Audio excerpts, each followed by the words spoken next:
Wow. It's been a long time since I've done a lesson for you guys. You make me nervous, you know that? You make me nervous because I'm afraid you'll laugh at me and make fun of me.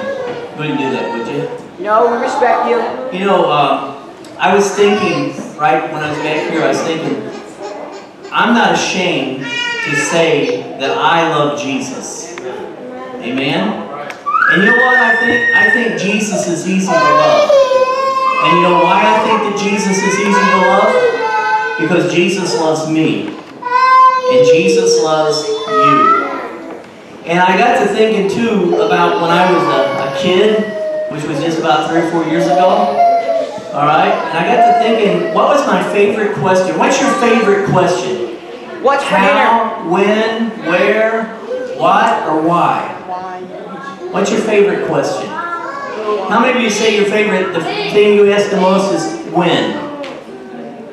How many of you think the thing you ask the most is how? I got a few hands on that. How many of you think it's where?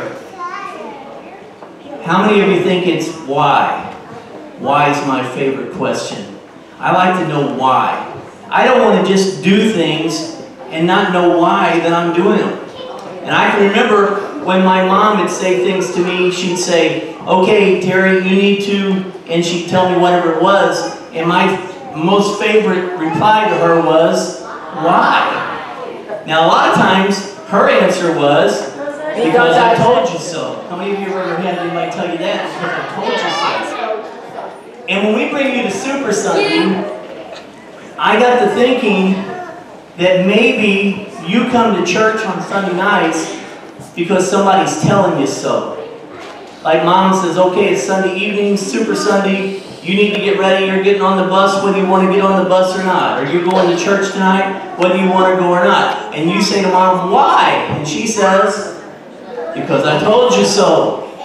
And I don't want that to be the reason that you come to Super Sunday. I don't want you to have to go to church. Now, do I believe everybody ought to go to church? Absolutely. But I believe there's a reason to be here. I believe there's something very important about going to church. Because the Bible tells us that this is God's house. You say, well, God's everywhere. Of course God is. But all through the Bible, He tried to establish meeting places. Altars are meeting places. Church is a meeting place. It's where you come into the presence of God. When Solomon was king, the Lord instructed him. The Lord had been living in a tent, a tabernacle, as they traveled through the wilderness after they left Egypt. But He told Solomon, who was the son of David, He said, I want you to build me a house. He said, I want a place that's established, a place that doesn't move. And He said, you know what, Solomon? He said, whenever you come into the house, He said, my eyes will be there and my ears will be there. So how many of you know that one of the reasons you go to church is because the eyes of the Lord are here? He's watching you. And the ears of the Lord, so that when you pray, He listens. He hears what you're concerned about. Craig gives an altar call every Sunday evening. If you ask Jesus to forgive you of your sins, guess what? You're saved. He does. Because He heard you. He's listening for that. And when you pray about something that's going on at home or situations in life or troubles at school, the Lord hears that. And that's why you go to church. You say, well, I can pray anywhere. Yes, you can. And I'm glad you can. But there's something special about the house of God. And so there's just something special, too, about living for the Lord. And so I would ask my mom, I'd say, why do I have to go there? One of my most unfavorite places to go when I was a kid, guess where? Dentist. No. Shopping. My mom made me go shopping with her every Friday night. Even when I was a teenager. And she would take me to this one store that was a dress shop. And all my friends were back in the neighborhood playing ball, and I was stuck in this dress shop. And my mom would pick out a green dress and a blue dress, or a blue dress and a beige dress, or a beige dress and a green dress. And she'd make me stand there, and she would hold them up to her and say, which one do you like the best? And I would say, Mom, I don't care, I don't wear dresses. And she'd say, no. She said, tell me, which one do you like the best? She had a green one and a blue one, and I'd say, oh, I like the green one. And you know what she'd say? You don't like the blue one? Yeah, Mom, I like the blue one too. But you like the blue one better than the green one? It doesn't matter to me. Which one do you like the best? I like the green one, but you don't like the blue one. And then you know what she would do? She would put them both back on the rack and we would leave. And she never bought a dress. And so I'd always say, when she said we're going shopping, I would always say, why? Why do I have to go? Because I don't like to shop, I don't like dresses, and I don't care what color, Mom, you're wearing. It's okay with me. And then one of the other things she'd do is she'd wake me up in the morning and she'd say, you gotta get up, it's time to go to school. And I would say, why? Why do I have to go to school? I mean, after all, I know everything.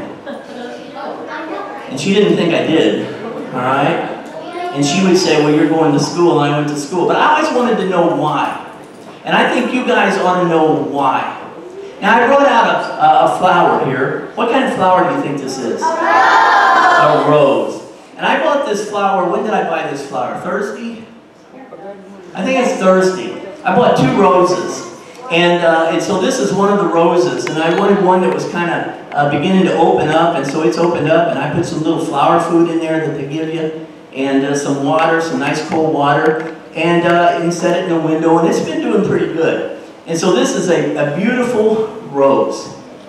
But I got to thinking, I bought roses before. And how many of you think about a month from now this rose is going to look like that? Huh? You think it will? You think this rose will still be this pretty a month from now? Why not? A week. A week from now it might. Probably not. But what's going to happen to my rose? Will. It'll age. I asked the girls. You guys don't know anything about roses. Huh? All you know about roses is buying them for your girlfriends. Alright, what do you know about roses? It's going to die, isn't it? It's going to die. And there's a reason that it's going to die. Okay? There's a reason that this beautiful rose, I'll put it over here by the girls. There's a reason that this beautiful rose is going to die. Why is it going to die? I've got water in the vase. I put some plant food in there. So I already got a boy answer. Let me get a girl answer. Why is it going to die?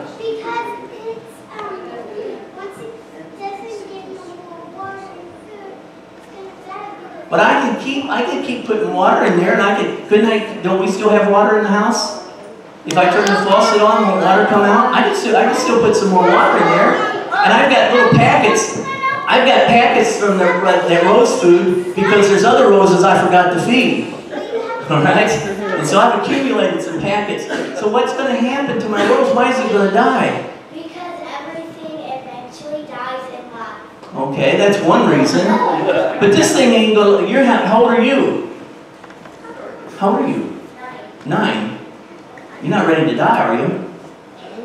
So, what? You got an age picked out when you want to die?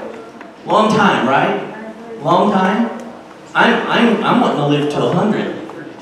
Okay? So, I hope I got a lot of years left. So, yeah, everything might eventually die, but this rose ain't going to make it to 100. So, what's wrong with this rose? It's not sunlight. It's not what? Sunlight. It's not, I can put it in the window. I can put water in there, I can put plant food in there, I can put it in the window, and it's still going to die because there's something that's missing with this rose. Alright, let me try. Okay, Kaya? It's what? Shh. I didn't hear you. It's not still planted in the ground. Where did this rose come from? I'll tell you where it came from. Nature. Another rose. It came from a what? A rose bush. Now, I bought this at Walmart, so its chances of living are slim to none. Okay, no. Anyway, don't really know where it came from. I just know where the store was. All right, but I bought this rose bush, and it's all packed up in that. And so, if I go out and plant this rose bush, what do you think is going to happen? You think it's going to stay like this, or you think it's going to grow bigger? And when it gets big enough, what's going to be on this rose bush? Roses. Now, in my mom's house, my mom planted rose bushes a long time ago. And every year, the roses still bloom. Beautiful roses that grow up in the yard. And it's because there's a rose bushes. There's a couple of rose bushes, isn't there, Diane? A couple of rose bushes, and it just has beautiful, beautiful rose bushes. And as long as you leave them on the rose bush, they last a long time. But as soon as you cut them off of the rose bush, they have a tendency to deteriorate. Can you put a picture up there, Jacob, of a rose bush? Beautiful rose bushes. And hers aren't quite that big, and that's probably more than one rose bush. But you can see how big they get and how pretty they are. And they come up and she's got one that's all red roses, and I think she had another one of another color. So you've got all of these beautiful roses that grow, but they grow off of this rose bush. Now, somewhere in here, I've got the other rose I bought. It's what? It's dying, okay? It's not completely gone, but chances of survival are slim, very slim, okay? And what, you know what I didn't do to this rose? I didn't put it in the water. I just left it out because I wanted to show you that there's a difference. Now, I bought them at exactly the same time. And actually, this rose was a little bit younger than that rose because that rose was already beginning to open up. This one was in a bud. And so I didn't put it in any water or take care of it, and look at it. It's in the process of dying. Back in February, we sold roses for Valentine's Day to raise money for camp, for church camp. And I was walking by in the hallway, and it's amazing all the things you can find in this church. Okay? And here's what I found in this church. I found a rose from February, all right, February, whatever, Valentine's Day. It's dead, okay? I've had to be very careful with it because I thought, you know what, if I'm not very careful with it, it won't make it to Super Sunday. And so I kind of hid it and kept it in a place where I could find it. Hopefully nobody else would. And so this is it. Now, you got this beautiful rose here. Let's start in the opposite order. You've got this rose here that's completely gone. You got this rose that's almost gone. And you've got this rose that's pretty now, but it's not going to last. We agree, right? And then we've got a rose bush. And so I found a scripture to tell you why you go to church. Why you come to Super Sunday. Because Jesus said, I am the vine, and you are the branches. Okay? So Jesus is saying, I am the rose bush, and you're a rose that grows off the rose bush, because that rose now can no longer provide for itself. I can prolong it with water, put it in the sun, and it'll blossom, but it can't live off of here. It can't do it.